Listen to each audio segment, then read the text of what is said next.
All right, it's your man coming at you, Sir-Earl. Another podcast. The podcast is titled "It's My World One."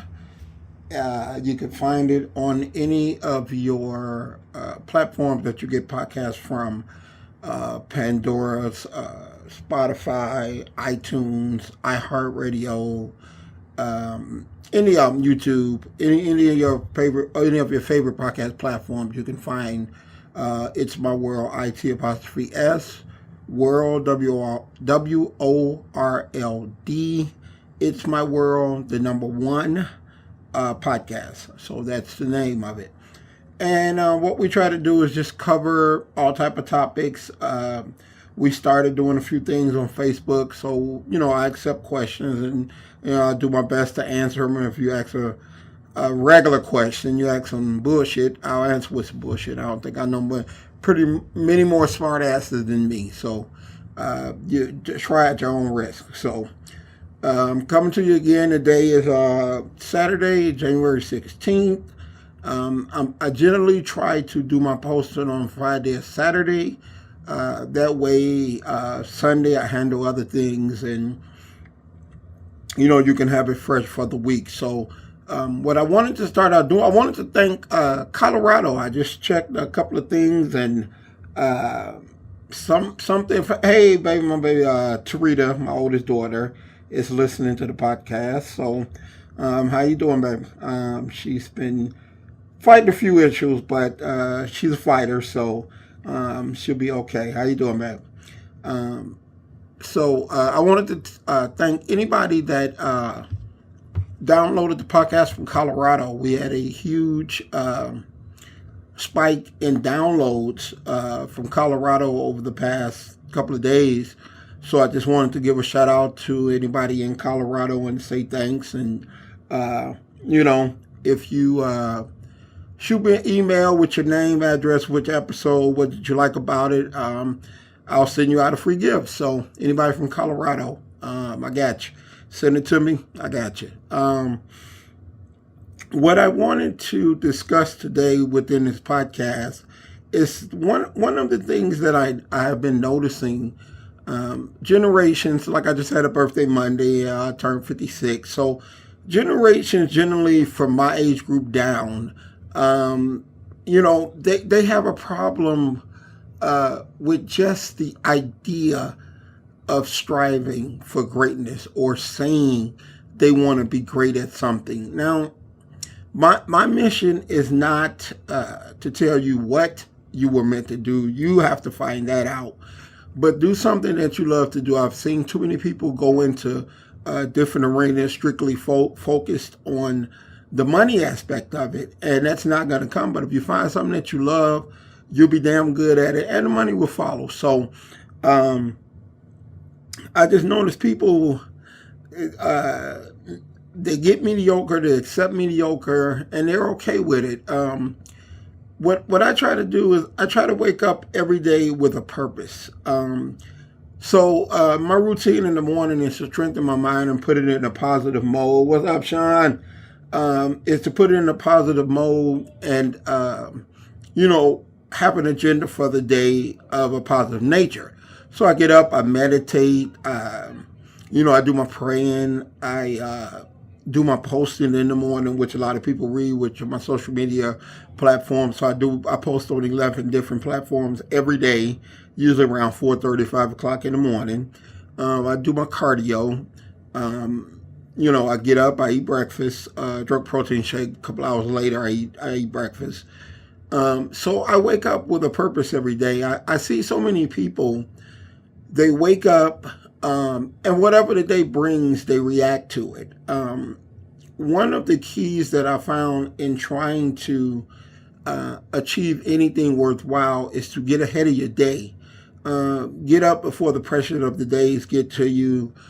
Most people wake up, they check their phone, they check their email, they check their social media. The first things I do is I start to prepare my mind to deal with any situations that may come my way today. And trust me, I do a lot of situations that if I've not already prepared my mind to deal with it from a business level, then that old Inglewood will come out, and I curse a lot of people out. So I tell people every time, like I just had a guy that did some credit card machines for me, try to pull some nonsense. Man, don't get it twisted, dude. My zip code is 60636. Don't think I was born and raised in Homewood. I will slap the taste out of your mouth if you take it there. So I'm a different kind of guy. I love my business. I put a lot of energy and time into my business. It's the reason that it's one of the best. I've been in existence in this profession for well over 30 years. A lot of people can't say that. And I came from a place that it's the lowest of the lows. I came from the gutters, and to have risen to where I have, to be, a lot of people ask me, how do I run a successful personal training studio? Well, the key is I started long before personal training was popular and everybody and their mama wanted to be a trainer because it sounded sexy. You know what I mean? And even now, doing podcasts, being on social media, I don't find a lot of trainers on here, so they don't have a lot to talk about. I think to talk about fitness and working out all the time is a crock of shit. I love fitness. I love working out. I love bodybuilding, and I get tired of it. I don't want to hear that when I'm listening to something. I want to hear mental stimulation. I want to hear something positive. I want to hear, like right now, I'm reading a book about. I do a lot of reading. I read every day.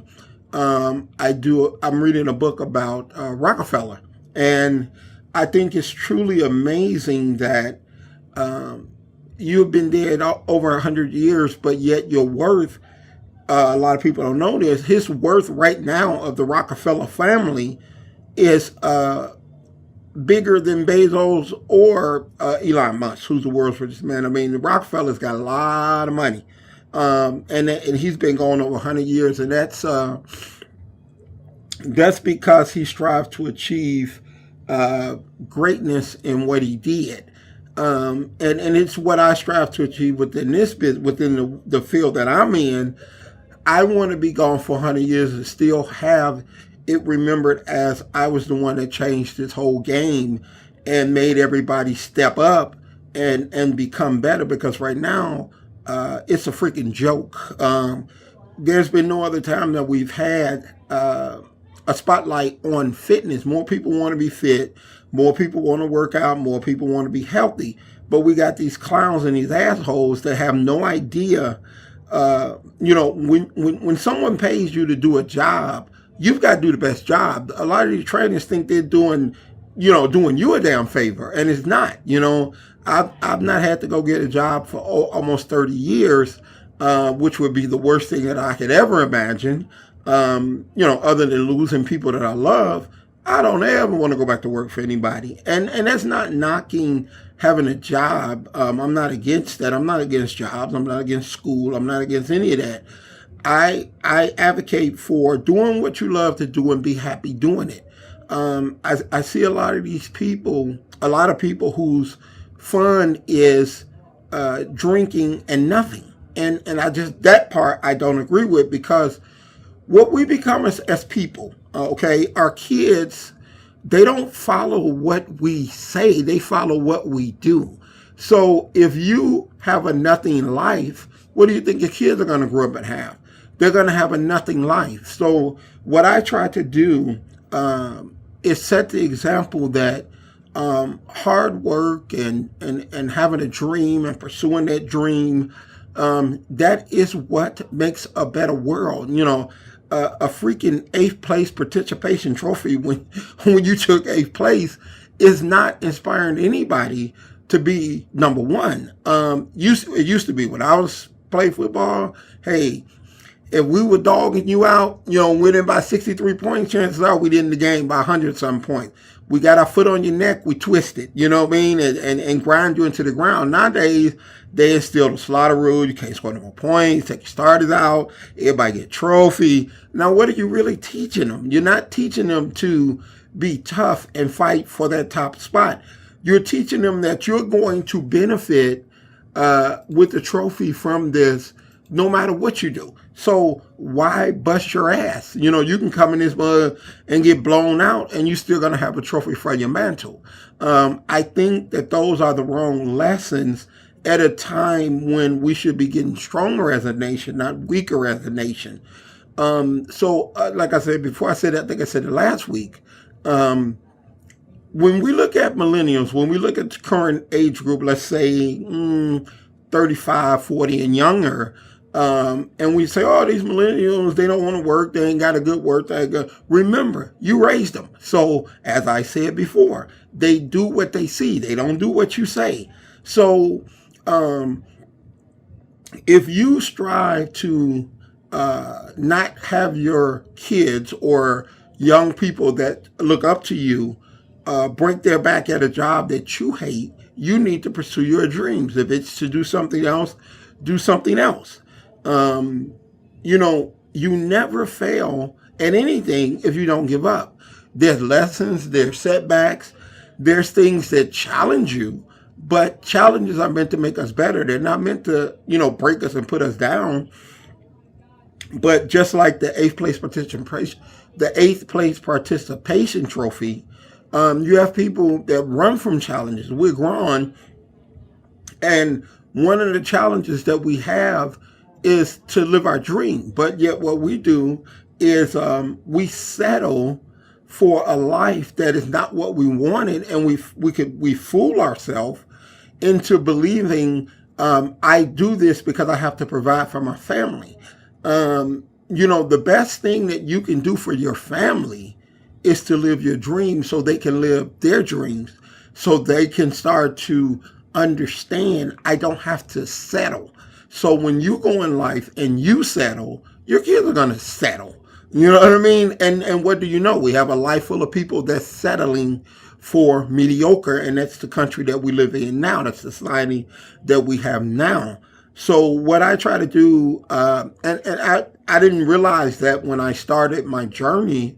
I only realized it as I saw my kids come up and they start to mimic a lot of what I do. So I really feel like now I have a bigger obligation to make the dream and the vision that I have a reality. I never just wanted to be a trainer. I wanted to be the best that ever lived, the best that ever did it. Whereas most people, they just want to be a trainer. I'm not mad at you. You know what I mean? It's, do you. But, for me, anything I've ever done, I wanted to be the absolute best that I could be at it. I never wanted to settle for second best. There's only one winner, and that's the first place person. Everybody else is a loser. You know what I mean? So if you're flipping fries and you're not the best, you're a loser. If you're delivering newspapers and you're not the best newspaper delivery person, you're a loser. That's just my opinion. You go about your losing ways and we'll see where it gets you. But I find that today is just so many people settle for mediocre. There's an old saying, when you make excuses for your weaknesses, you get to keep them. They're yours. You get to keep them. So I find a society makes a lot of excuses amongst my people, which is black people. Fun is the priority, not building a meaningful life.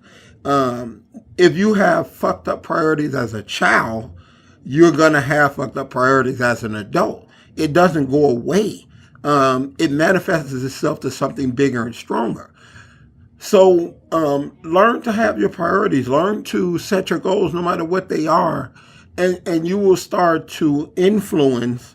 I don't believe I have the influence to go out and change the world. I believe I have the influence to go and change my household. So if everybody focused on their household, the world will change. We may not be allowed to see it, but we thought we would never see the world's first black president, but we did. Let's start. We're in a position to influence the next generation, and we have that kind of influence, and we're doing a very horrible job of it. I mean, it's just comical to me in what I see and the people that I interview and people that I run across. Mediocre is an accepted thing. You know what I mean? You start talking about greatness, you start talking about working hard. People look at you like you done lost your damn mind. Like, are you kidding me? Why? Because maybe the 1 or 2% believes that and follows that and work hard. The other 98%, they don't give a damn. They settle for mediocre. So you have more people settling for mediocre than you do that's striving for greatness within their lives.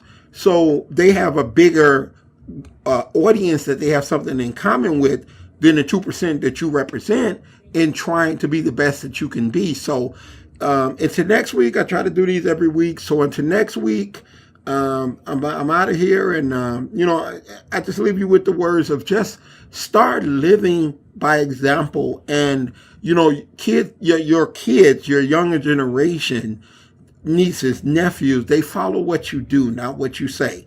So if you want them to strive for something beyond and be better than what you did, you got to do better. So until next week, this is your man on the It's My World One podcast, and I'm checking out of here. Peace.